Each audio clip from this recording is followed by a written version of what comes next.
Do I care that I'm standing here in my PJs, obviously just coming out the shower? No. Do I care that I currently have a disaster zone of a face, naked for all to see? No. Well, maybe a little bit.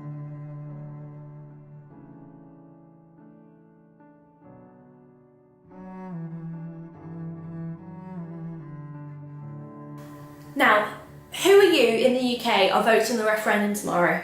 Now I hope that every single one of you are putting your hands up. If you're not, please listen to what I have to say and please think about whether you're going to vote or not, because I hope you're going to vote. Because it's so, so important. It's a once in a generation vote.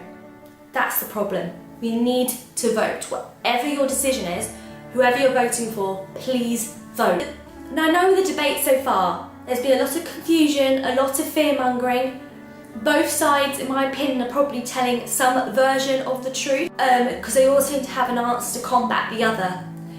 And listening to the referendum debate that was on TV the other night, there didn't seem to be any particular right or wrong answer. I think I know what the right answer is, but again, that is just an opinion. As long as you have an opinion, you should vote, whatever that opinion. I've put links below in the description box so you can research, peruse and make your own decision. As I said before, I'm not here to tell you how to vote, but I'm happy to tell you my opinion on the matter and to tell you some arguments on the other side of the vote. I am personally voting to remain. Now why is that, you may ask? Well, I'm voting to remain because no one particularly knows for definite what is going to happen whether we stay or go. And we could lose a lot of money if we leave, because it could be made the first recession ever in our UK history that has been caused by our own doing. People are calling this Friday Black Friday if we end up leaving, because it'll be the first time, as I said, we've ever caused a recession, which basically is a lot of lack of money and the country's on a lot of debt. The European Union is essentially a single market for trade, amongst other things.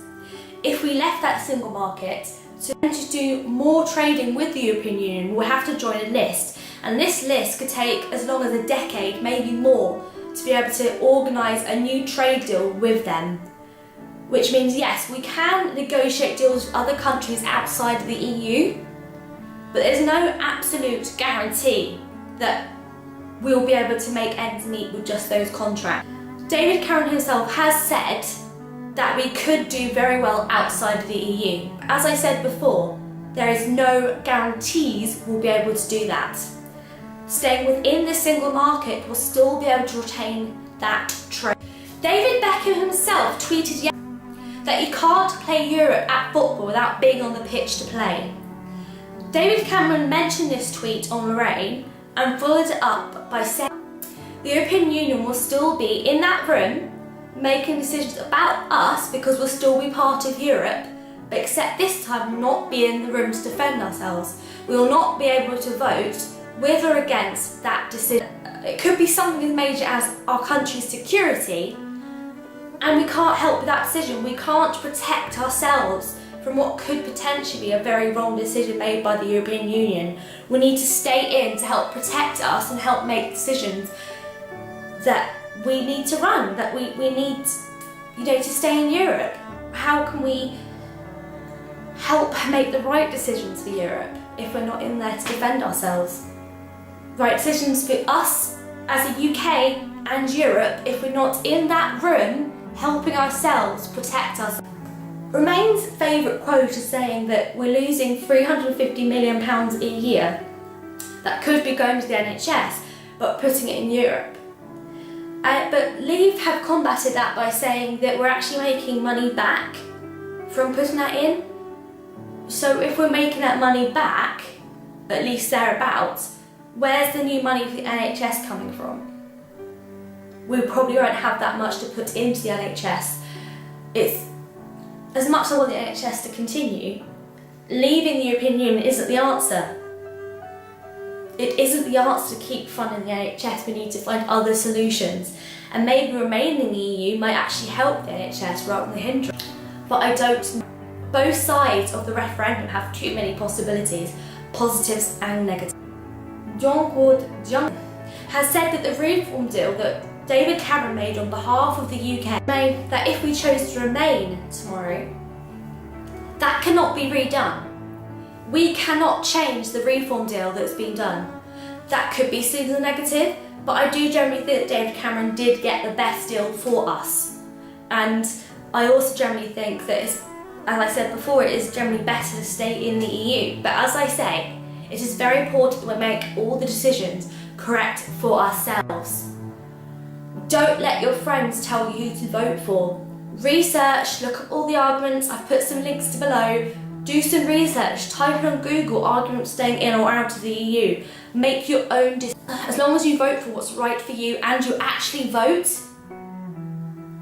then it'll be fine. Well, won't be fine, not if what you want it hasn't happened. You need to vote because you may regret not voting. Because if you don't vote, if you've registered to vote and then you decide not to vote, and say you wanted, like me, to stay, but the whole country decided to remain, but you didn't use your vote, then you can't then complain about the decision. You need to vote because you don't want to be the sorry person in the corner, upset because they didn't use their vote and thinking, what if I had voted?